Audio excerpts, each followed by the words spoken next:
Selamat datang kembali di RN Entertainment. Selamat datang kembali di The Golden Cross Playlist. Seperti biasa, hari ini kita akan melanjutkan review saham part yang ke-190.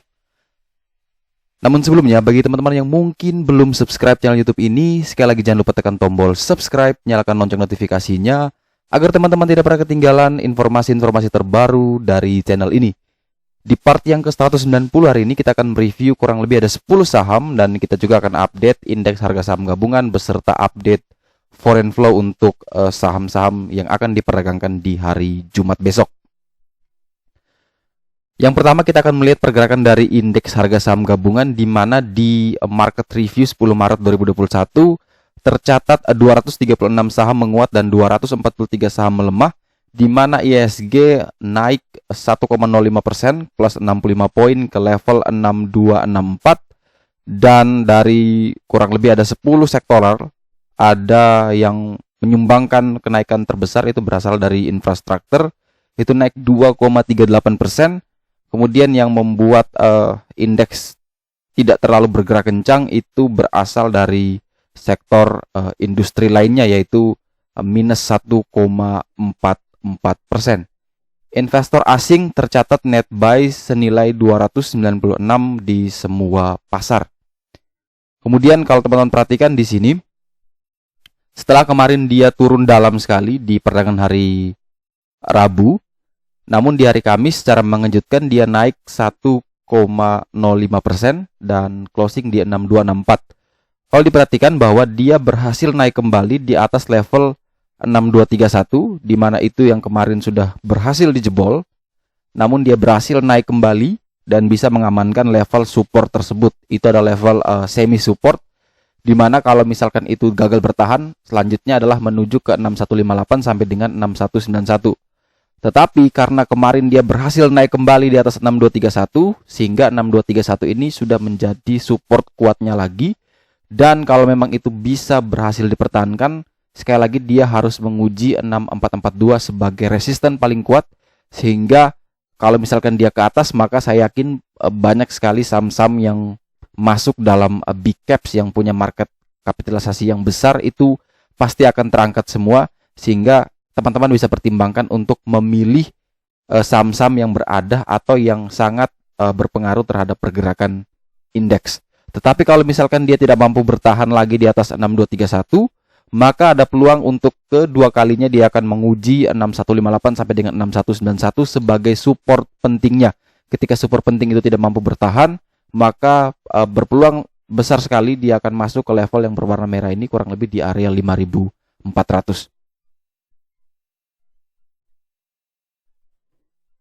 Kemudian setelah kita lihat update indeks harga saham gabungan, maka selanjutnya adalah kita melihat update foreign flow. Untuk yang pertama adalah BBRI, di mana di perdagangan hari Kamis kemarin, di hari Rabu, BBRI masih tercatat net buy tipis 20 miliar, sehingga yang sebelumnya minus sampai 189 miliar atau net sell-nya sebesar itu, kemudian di hari Rabu itu kembali mulai mencicil, sehingga diharapkan ke depannya semakin di hari Jumat bahkan di minggu depan itu investor asing masih terus mencatatkan net buy di saham ini, sehingga reason to buy kita masih tetap pertahankan.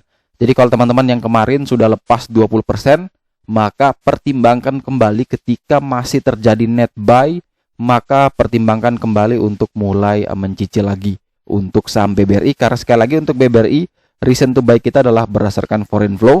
Tetapi kalau misalkan ada teman-teman yang mungkin sudah beli di harga bawah dan ingin taking profit, tidak masalah, silakan taking profit. Tetapi kalau misalkan ada yang mau ikut berdasarkan pergerakan dari foreign flow, maka tetap kawal terus. Kalau misalkan foreign flow buy, kita ikut buy. Kalau foreign flow sell, maka kita juga ikut sell. Tetapi porsinya disesuaikan dengan porsi yang juga dilakukan oleh foreign. Jadi misalnya foreign net sell sampai 189 miliar, artinya kurang lebih dari 1 triliun itu 18-19%, maka kita juga menjual kurang lebih seperti itu di portofolio kita. Kemudian dia masuk 20 miliar, artinya cuma 2%, maka kita cuma membeli 2% dari alokasi anggaran yang ingin kita beli di saham BBRI, sehingga teman-teman tidak greedy, tidak FOMO, dan juga teman-teman selalu mengikuti money management yang sudah dibuat. Jadi reason to buy itu digunakan untuk mempermudah kita agar kita tidak mudah panik ketika market bergerak tidak sesuai dengan ekspektasi. Kemudian setelah BBRI kita punya PTBA, di mana di hari Rabu kemarin 10 Maret itu tercatat net buy 4 miliar, dan PTBA sendiri juga sudah berada dekat sekali dengan support pentingnya di kurang lebih di support psikologis 2600, dan juga support paling kuatnya berada di 2520, sehingga teman-teman yang kemarin sudah taking profit pertimbangkan untuk kembali re-entry dengan catatan bahwa kita masih menunggu rilis laporan keuangan. Jadi selama dia berada dekat support, masih aman di atas 2520, maka PTBA teman-teman bisa untuk menambah muatan atau membeli kembali jika sudah menjual semua. Apalagi di perdagangan sebelumnya itu tercatat net buy, ini yang menambah optimisme kita bahwa PTBA masih menarik untuk kita tradingkan atau kita simpan minimal sampai laporan keuangannya rilis. Kemudian yang terakhir untuk foreign flow adalah saham Antam, di mana kemarin hanya tercatat net sell tipis, cuman 9,6 miliar, dan ini tidak terlalu berpengaruh karena memang sebelumnya sudah akumulasi sampai 69 miliar, sehingga 9 miliarnya tidak terlalu besar untuk net sell asing di perdagangan tanggal 10 Maret. Kemudian juga untuk Antam, sekali lagi bahwa reason to buy kita adalah menunggu rilis laporan keuangan, di mana itu akan terjadi kurang lebih di tanggal 6 atau tanggal 7 April, dan dengan adanya foreign flow atau net buy tersebut meyakinkan kita bahwa memang kita masih boleh hold saham Antam, dan saham Antam masih sangat aman. Dan untuk saya pribadi sendiri, Antam memang saya kembali membeli di level 2200-an di perdagangan kemarin, dan saya akan terus mengakumulasi menggunakan money management sampai ke level low 40 hari harga terendah di 2070. Sehingga kalau misalkan dia masih belum bisa naik, dia masih turun terus, bahkan kalau dia sideways, maka itu momentum untuk teman-teman yang sudah nyangkut di level 2800 sampai dengan 3000 bisa lakukan average down. Jadi kita masih sama-sama menunggu rilis laporan keuangan, dan kita prediksi bahwa laporan keuangan itu akan bagus karena memang terlihat dari kenaikan harga komoditas dunia, kemudian juga kenaikan produksi yang tertinggi sepanjang sejarah Antam, sehingga dengan adanya dua indikator tersebut, kita meyakini bahwa laporan keuangannya pasti akan bagus, dan ketika laporan keuangan itu bagus, maka akan men-trigger harga sahamnya bisa naik lebih tinggi. Sekali lagi, penurunan untuk saham itu hanya terbatasi minus 7%, sehingga kalau misalkan dia ARB 3 hari berturut-turut sekalipun, namun ketika dia sekali arah, maka itu sudah bisa break even. Jadi teman-teman tidak perlu panik, jangan sampai reason to buy-nya belum gugur, namun teman-teman sudah cut loss atau bingung harus diapakan. Sehingga kalau yang masih punya barang, tetap kita menunggu rilis laporan keuangan, dan kalau laporan keuangan itu jelek, tidak sesuai ekspektasi, barulah kita berpikir untuk melakukan cut loss. Tetapi selama itu belum keluar, maka tidak ada alasan buat kita untuk pusing, untuk panik, tetapi tetap terus mempertimbangkan untuk menambah muatan di Antam selama dia tidak jebol 40 hari harga terendah di 2070. Kemudian teman-teman, saya informasikan bahwa telah dibuka open registrasi batch 2 untuk live webinar 3-in-1. Jadi yang sebelumnya di batch 1 itu teman-teman semua sudah mengikuti bersama. Ada 3 webinar, mulai dari webinar ngobrol bareng money management, kemudian ada technical 101 jadi trader mandiri, kemudian terakhir kita belajar basic fundamental bersama-sama, dan semuanya itu dalam satu package. Teman-teman hanya membayar seikhlasnya. Pendaftaran dimulai tanggal 8 Maret sampai dengan 31 Maret 2021. Untuk link pendaftaran teman-teman saya sudah tulis di deskripsi, silakan klik di sana dan lakukan pendaftaran karena seatnya terbatas. Dan bagi teman-teman yang mendaftar di batch 2 ada beberapa hadiah menarik lainnya, di mana kalau misalkan teman-teman yang terdaftar yang terpilih akan mendapatkan free The Golden Cross selama 1 bulan. Kemudian yang terpilih juga akan konsultasi, private konsultasi bersama saya selama sebulan. Teman-teman bisa tanya apa saja, dan itu terbatas juga, sehingga jangan sampai teman-teman ketinggalan untuk registrasi di batch 2. Untuk saham pertama yang akan kita review hari ini adalah saham Kino, di mana saham ini ditutup di harga 2170 atau minus 0,46% di perdagangan tanggal 10 Maret. Kalau kita perhatikan di sini saham Kino memiliki support PBL itu di 2230 dan sayang sekali dia closing di 2170.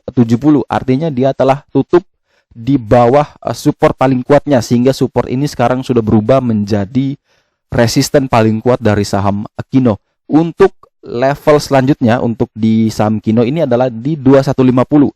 Itu merupakan white line sekaligus menjadi 40 hari harga terendah dari saham ini. Sehingga kalau dia jebol di bawah 2150, mending teman-teman wait and see terlebih dahulu. Tetapi kalau misalkan dia mampu bertahan, silakan trading dengan range buy 2150 sampai dengan 2170 dengan target kenaikan menuju ke 2230. Itu target kenaikan terdekat, dan target kenaikan terjauh adalah menuju ke 2330. Tetapi ingat, ketika teman-teman beli di 2150 sampai dengan 2170 dan dia gagal bertahan di 2150, maka silakan pasang stop loss 3 tick ya, kurang lebih di 2120 sebagai batasan untuk menjaga capitalnya. Tetapi kalau mungkin jauh lebih aman, meyakinkan kita bahwa saham Kino ini akan bergerak uptrend, maka lebih menarik adalah ketika dia bisa break di atas PBL, yaitu di 2230, baru teman-teman mulai melakukan pembelian. Tetapi kalau misalkan tidak mau menunggu lama atau tidak mau kehilangan beberapa persen, maka silakan buy di 2150 sampai dengan 2170 untuk bisa lebih awal mengambil saham ini. Kemudian setelah saham Kino, kita punya saham SMDR, di mana saham ini ditutup minus 2,57% di harga 304, di mana saham ini tidak mampu bertahan di perdagangan tanggal 10 Maret di atas PBH di 308, sehingga dia closing di 304. Bagi teman-teman yang ingin membeli, karena saham ini sudah jebol support terkuatnya di 308, maka mending teman-teman wait and see terlebih dahulu. Ada dua opsi. Pertama, buy on breakout lagi ketika dia kembali naik di atas 308 dengan target ke 326, atau tunggu dulu dengan range buy kurang lebih di 280 sampai dengan 292. Teman-teman bisa pertimbangkan masuk di area sana dengan target kenaikan yang sama, yaitu menuju ke 308, dan target jauh adalah menuju ke 326. Jadi tinggal pilih opsi yang mana. Ketika besok dia open dan bisa break di atas 308, maka silakan buy di level itu 308 sampai dengan 310. Cut loss kurang lebih di 302 atau 304. Atau misalkan besok dia tidak naik di atas 308 dan kemudian turun, maka mending tunggu di area 280 sampai dengan 292. Jauh lebih bagus ketika dia lebih dekat dengan 280, karena di 280 itu adalah PBL yang mana saat ini menjadi support paling kuat dari saham SMDR. Kemudian setelah SMDR, kita punya saham ISAT, di mana saham ini ditutup minus 2,68% di harga 5450. Dan kalau teman-teman perhatikan, memang secara risk reward memang saham ISAT sudah masuk ke level yang low, karena dia dekat sekali dengan PBL atau support paling kuat di 5275. Sehingga kalau misalkan teman-teman yang ingin membeli saham ini, silakan buy dengan range 5275 sampai dengan 5300 dengan target kenaikan menuju ke PBH yaitu di 6050. Batasi stop loss ketika saham ISAT turun di bawah 5275, karena kalau tidak ada peluang besar ISAT bisa terus melanjutkan penurunan sampai ke low 40 hari harga terendah di 4770.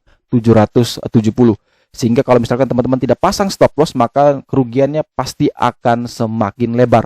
Jadi bisa pasang 3 tick dari bawah support kuatnya di 5275, atau bisa pakai minus 3% atau minus 5% untuk membatasi stop loss. Itu tergantung dari risk management dan juga profil resiko masing-masing dari teman-teman semua.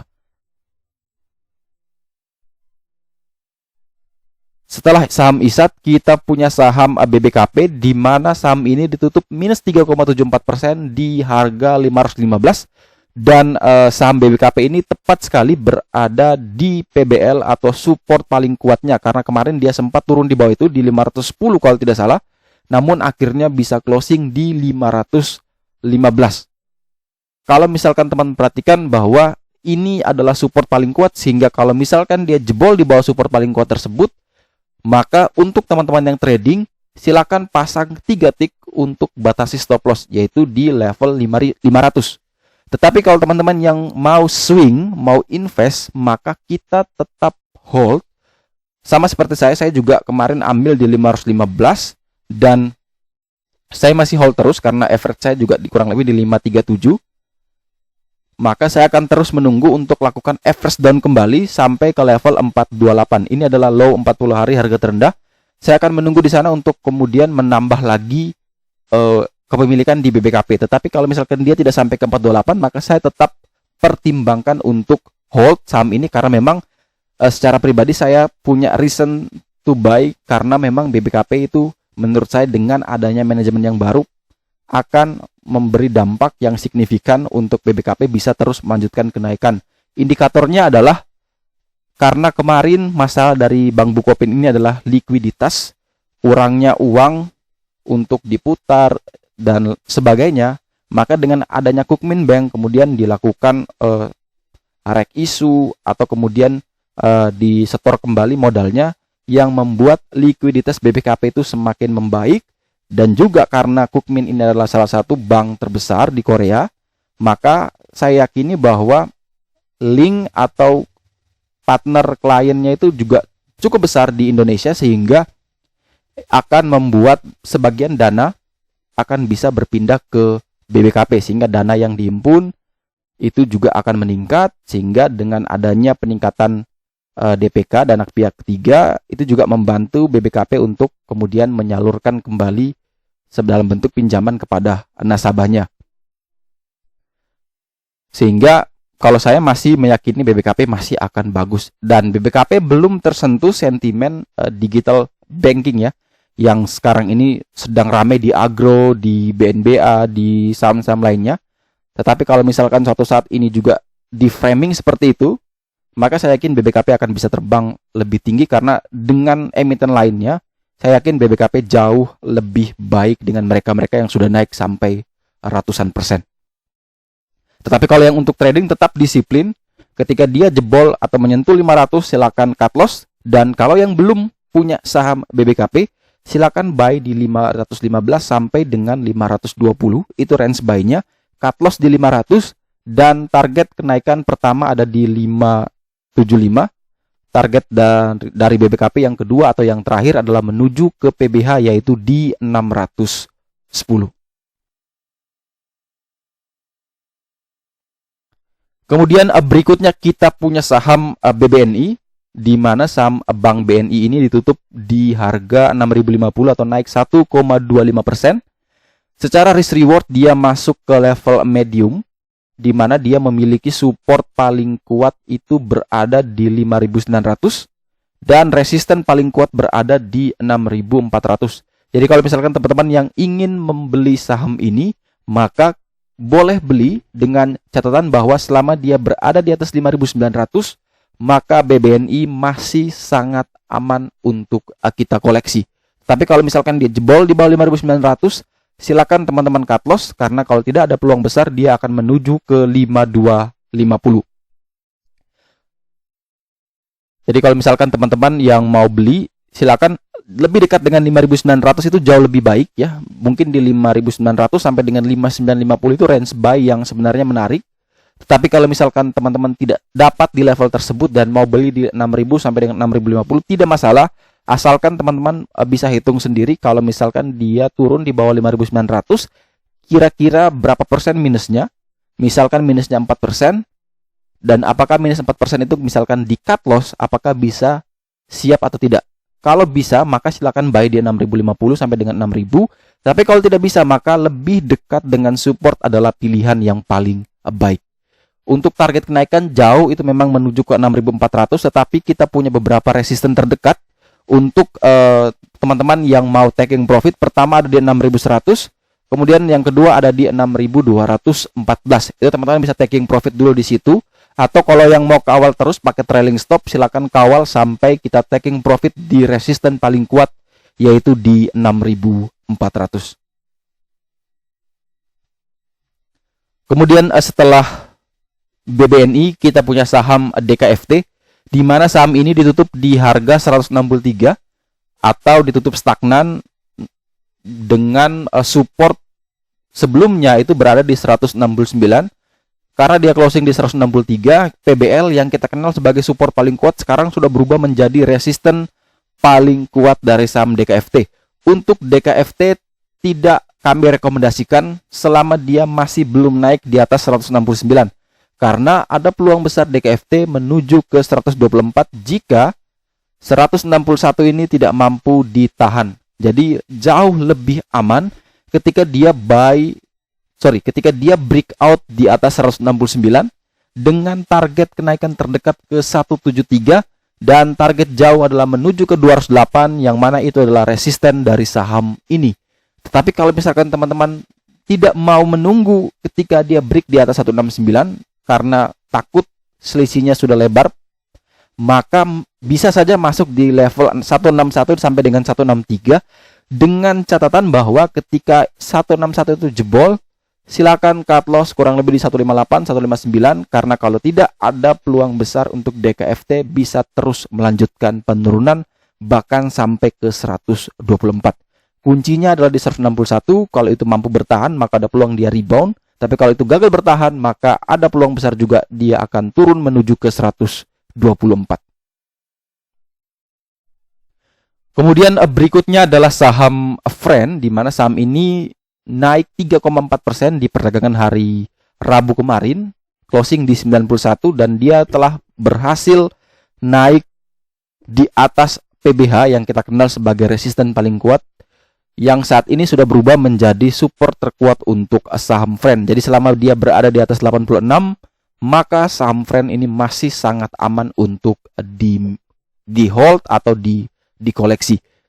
Karena sebelumnya saham Friend ini sempat turun dalam ya sampai menuju ke 51 dan banyak sekali yang cut loss di sana. Kemudian setelah itu saham ini bergerak rally sampai ke 91. Jadi kurang lebih hanya dalam 1 minggu 2 minggu saham Friend bisa naik hampir 100%.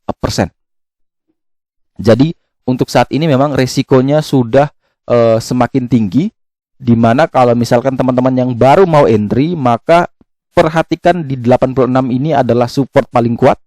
Sehingga kalau dia jebol, maka Friend akan bisa terus melanjutkan penurunan. Tetapi kalau dia mampu dan kuat bertahan, maka saham Friend bisa terus melanjutkan kenaikan. Yang terdekat adalah dia akan menuju ke 40 hari harga tertinggi, yaitu di 94. Teman-teman bisa atur sendiri risk rewardnya. Kalau merasa bahwa beli di 91 adalah menarik dan cut loss di 86 adalah level yang cukup menarik buat teman-teman, silakan buy. Tapi kalau merasa bahwa ini sudah berisiko, mending teman-teman pindah ke saham lain. Carilah saham-saham yang mungkin menawarkan risk reward yang jauh lebih menarik. Untuk saya pribadi memang untuk saham ini saya tidak akan membeli karena memang risikonya sudah sangat tinggi. Jauh lebih menarik kalau dia koreksi terlebih dahulu. Misalkan dia turun jebol di bawah 86, kemudian dia masuk ke level kurang lebih di area sini. Ini kurang lebih sekitar area 70, itu mungkin jauh lebih menarik atau lebih aman lah.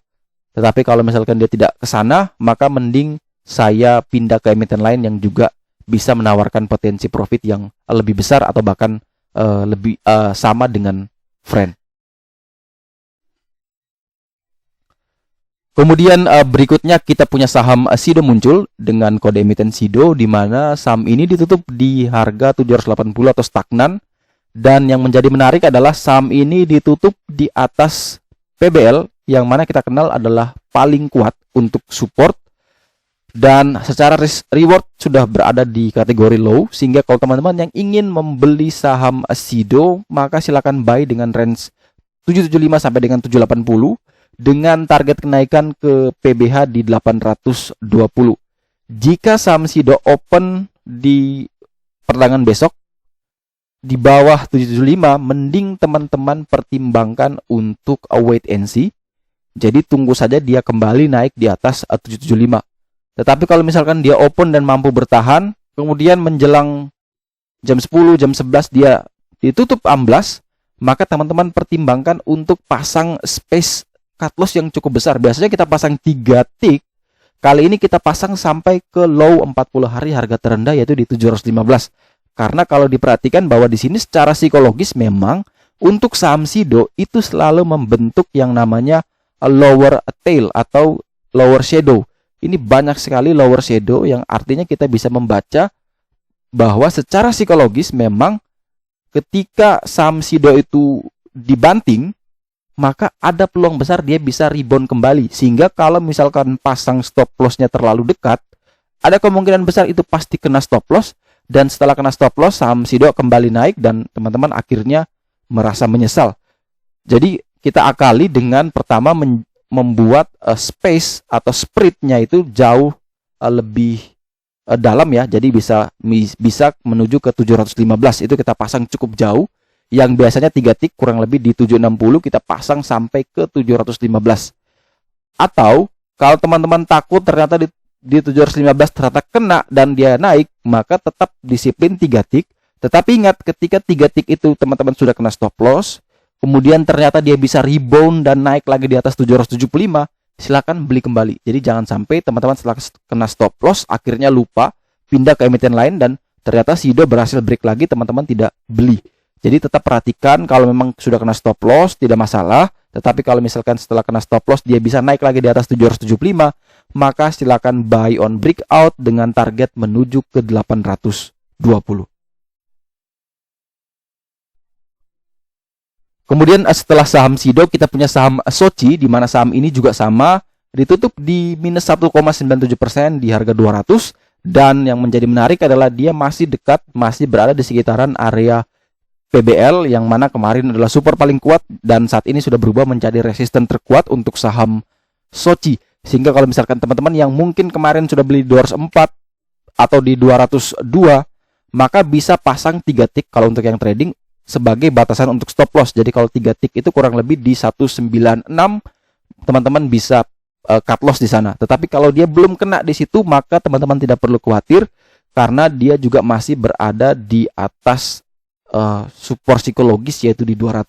Jadi kalau misalkan teman-teman yang sudah punya barang dan untuk ditradingkan, maka ketika dia ke 196 teman-teman pasang stop loss. Tetapi kalau misalkan yang belum punya saham SOCI, maka buy on breakout di atas 202 dengan target kenaikan menuju ke PBH atau di 220. Untuk SOCI sendiri saya juga punya emiten ini, tetapi reason to buy saya bukan berdasarkan teknikal. Reason to buy saya adalah berdasarkan kinerja keuangan yang saya prediksi, saya forecasting SOCI akan mengalami peningkatan pendapatan karena alasan kenaikan harga komoditas dunia, di mana minyak, batu bara, CPO itu semuanya naik, yang mana akan menyebabkan tingginya permintaan untuk pengangkutan, seperti kemarin kita bahas SMDR, PSSI, dan salah satunya SOCI juga ini akan terdampak dari efek kenaikan harga komoditas dunia. Sehingga saya akan terus hold SOCI. Kalau dia semakin turun bahkan sampai menuju ke low 40 hari harga terendah di 169, maka saya akan terus mencicil buy untuk saham SOCI karena target saya itu cukup jauh ya, bahkan sampai menuju 300 dan 400 untuk saham SOCI. Tetapi kalau yang mau trading, tetap disiplin dengan trading plan yang dipunya. Silakan cut loss di 196 kalau memang dia sentuh di sana. Selama dia belum sentuh di 196, mending teman-teman tetap hold saham SOCI. Dan yang belum entry, silakan buy on breakout ketika dia melewati 202 dengan target menuju ke 220. Dan kita masuk ke saham terakhir, saham ke-10 yang akan kita ulas di part yang ke-190 hari ini adalah saham Pegas, di mana saham ini ditutup stagnan di 1385 dan memang secara risk reward juga masih kategori low. Dia telah ditutup di bawah support paling kuat, sehingga kalau saya pribadi tidak akan masuk saham Pegas dengan catatan bahwa dia berada di bawah 14.15. Tetapi kalau dia bisa naik kembali di atas 1415, maka saya akan beli kembali saham Pegas. Saya buy on breakout di PBL-nya dengan target menuju ke 1515.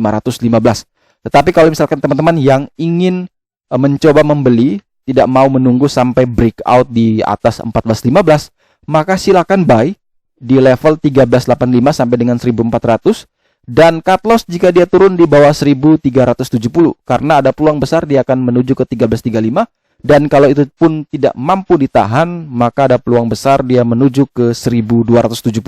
Sehingga kalau misalkan teman-teman punya opsi yang ada dua, tunggu buy on breakout di 1415 atau silakan beli di level saat ini, tetapi ingat pasang stop loss di 1370, bisa pasang di situ atau bisa pasang 3 tick di bawah 1370. Itu semua tergantung teman-teman sesuai dengan preferensi risiko manajemen yang teman-teman punya.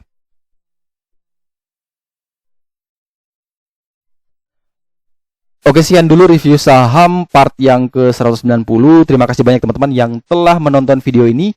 Jangan lupa like, subscribe, dan share agar semua informasi yang ada di part 190 ini dapat juga berguna buat teman-teman yang lainnya yang belum sempat menonton. Silakan bagikan di grup Telegram, di grup WhatsApp-nya agar semua bisa belajar bareng, dan jangan lupa untuk daftar webinar belajar bareng bersama saya, itu silakan klik link di deskripsi.